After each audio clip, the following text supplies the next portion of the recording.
Today I'm going to show you how to make a delicious lemon cake. It's really simple to put together and doesn't take a lot of time.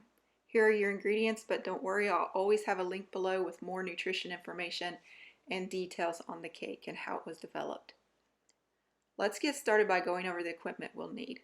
You'll need a zester if you're going to use a lemon or lemon juice. Lemon juice works perfectly fine in this recipe, don't worry.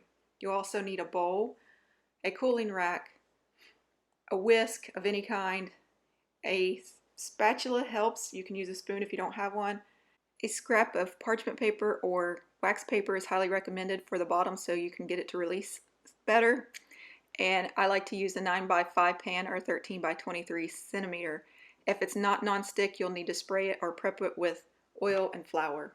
You'll need the juice of 1 lemon, or you can use lemon juice, and you'll just follow the back of the instructions to know how much to use. It's typically 3 tablespoons. And you'll need some lemon extract as an option. Preheat your oven to 350 or 180 degrees Celsius. The first thing I like to do is put 1 teaspoon of lemon oil or lemon extract, that is 5 milliliters, into the oil and let it set. I just think that it helps make the lemon distribute through the cake a little bit better if you put it into the oil. So the next thing I'm going to do is, this is a really fast cake, I'm going to get the dry ingredients together except for the sugar. And I'm going to put 1.5 teaspoons of baking powder, which is 6 grams, and 1/2 teaspoon of salt, which is about 2.5 grams. Feel free to go up or go down a little bit, it's not a big deal. And I'm going to put this into 1 1/3 cups of flour, or 200 grams. And then I'm going to whisk it together just so that you don't get any pockets of saltiness or the baking soda doesn't get distributed unequally. And then I'm going to put the sugar aside. The next thing I'm going to do is get my eggs, and I'm going to whisk them briefly. You don't have to go overboard, just get them where they're just pretty well combined and they look yellow at the end. You need 4 eggs or 200 grams when they're cracked open. It doesn't have to be precise. This is a pretty forgiving recipe. That's what I really like about it.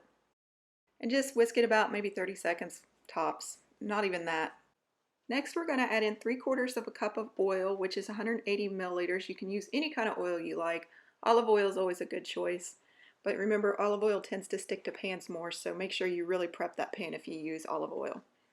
And finally, I'm going to add in the zest and juice of 1 lemon. If you need more help on how to do that, I'll include a link below that will tell you step by step how to juice a lemon. If not, use plain old lemon juice in a bottle. 3 tablespoons is typically enough. And it's perfectly fine if you want to go that route. Sometimes lemons are out of season and I want lemon cake, so I go that route. Mix it together to get it combined pretty well, and then we're going to add in the sugar, and we're just going to stir it until it's dissolved, maybe about a minute. Doesn't take long at all. 3/4 of a cup, 150 grams. And you can add up to a 1/4 cup more sugar or a 1/4 cup less sugar. I actually like to put less sugar in it because the topping is really sweet. And finally, we're going to add in that flour mixture. And we're just going to stir this until the lumps are no longer present. You're going to see some lumps in the beginning and it's going to make you panic. But in about a minute, it's going to become smooth. And as you see, I am making a huge mess. And some people would panic and think, oh my gosh, it's not going to work out because all the flour didn't get incorporated. Well, this cake is very forgiving. It's kind of like a Madeira style cake. It will have a nice crack on the top, and it just looks really good with the glaze at the end. And we're going to pour this into our pan, and if this is not a non-stick, remember to spray it with a cooking spray or to grease and flour it. And it is a self-leveling cake mix, so it will pretty much pour out on its own for you. It's really fluid. If you have any stray bits on the side, just wipe it off, because if you don't, it's going to become burnt and then it'll drop down in your batter and it'll be kind of gross.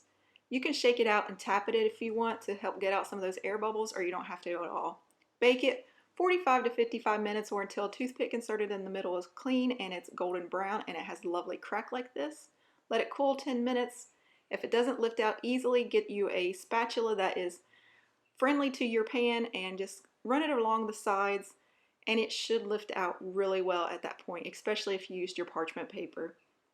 I accidentally left this in a little bit too long. I went the full 55 minutes because I got distracted and it got a little bit browned on the side. That's okay. We're going to put a glaze on top of it and you'll never notice.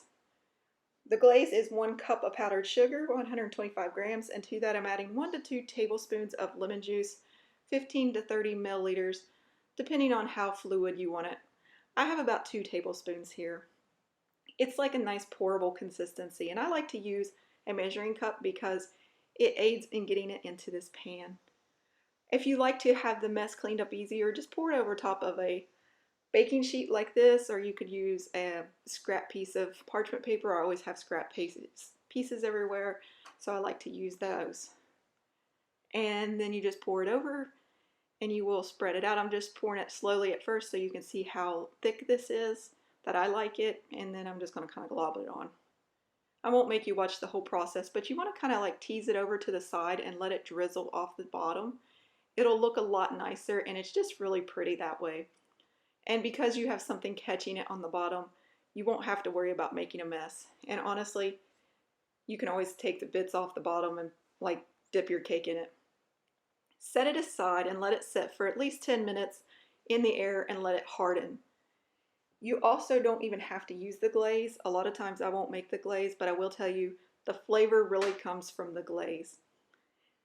And again, you can use either a lemon for the lemon juice or use the bottled lemon. It's not a big deal. This is like my dog's favorite treat. They are just like crazy for this cake. I'm making it.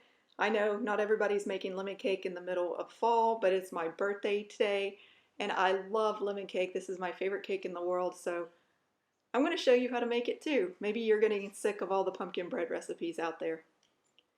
I hope you enjoyed this. Again, visit us at jacksonsjob.com. Say hi to Jackson there for more recipes, and as always, happy baking.